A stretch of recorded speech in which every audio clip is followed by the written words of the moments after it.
these winds blow the same for us here in this country as they have in other countries.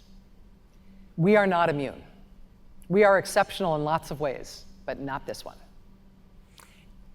And the upside of that is that we can learn from this history in other countries, and we can learn from our history contending with it here.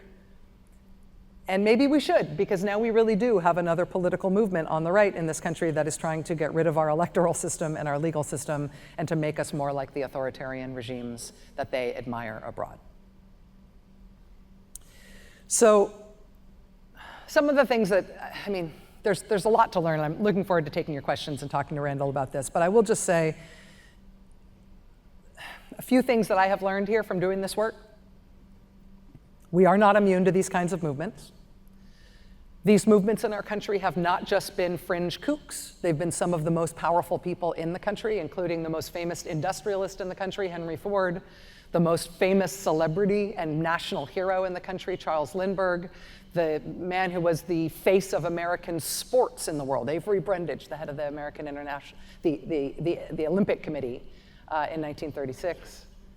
The biggest media titan in the country at the time was Charles Coughlin. All of the most powerful people in all of these incredibly, incredibly important sectors were all totally on board with America's pro-Nazi fascist movement in the lead up to World War II. So it's not that we have never faced very powerful people with these bad ideas before. We have. Also, you can learn from our experience of this and from other countries' experience of this, that political opposition matters. Political opposition is often very difficult against movements like this, but it matters. And so does the political process. Democracy is a process. It's a system of rights and protections from tyranny. What the Italians learned in the early 1920s, what we are learning right now, is that if we do not fight to protect the specifics of that process, we will lose that process. The rule of law and democracy are not abstract things. They are human processes run by regular folks, including many people in this room.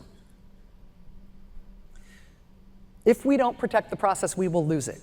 The danger on the right in this country right now is not that they are running against the Democratic Party, it is that they are running against the democratic process. And that has consequences for us. It's not just a scare, it's not just a thing to say to scare one another. It means that the people who participate in the democratic process need our protection. We are not in a civil war. We are not facing mass violence in the streets.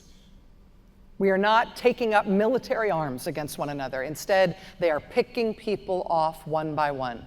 Elections workers, witnesses in trials, judges, prosecutors, family members of those people, individual opposition politicians. They are picking them off one by one and terrorizing them. It's terrible for those people, but it also gives us our marching orders as a democracy, which is to protect those people. We need to protect the press. We need to protect the judiciary and the court system. We need to protect opposition politicians. We need to protect the people who are being scapegoated. We do have a cheat sheet from history for how to do this. I think if we choose to learn it and to let it help us, it can help us. But honestly, I think we need to learn it fast because it is past time to start building the barricades. We here in this room right now, here in Houston, we are alive and sentient at a time when there is an ascendant ultra-right in this country that is linked to the most powerful people and forces in politics, and it includes right-wing armed paramilitary groups and the denial of election results and mass disinformation and conspiracy theories and intimidation targeting minorities and Jews and the political opposition, and weirdly, it involves big, hot, sexy crushes on foreign authoritarian leaders. It also involves the use of force and violence to affect political outcomes. We are living it. That is a diagnostic of our time. For our descendants, for the next generations of Americans who come after us, what we do now in a time like that is what they are going to learn about us. What do you want to be able to brag to your grandkids about?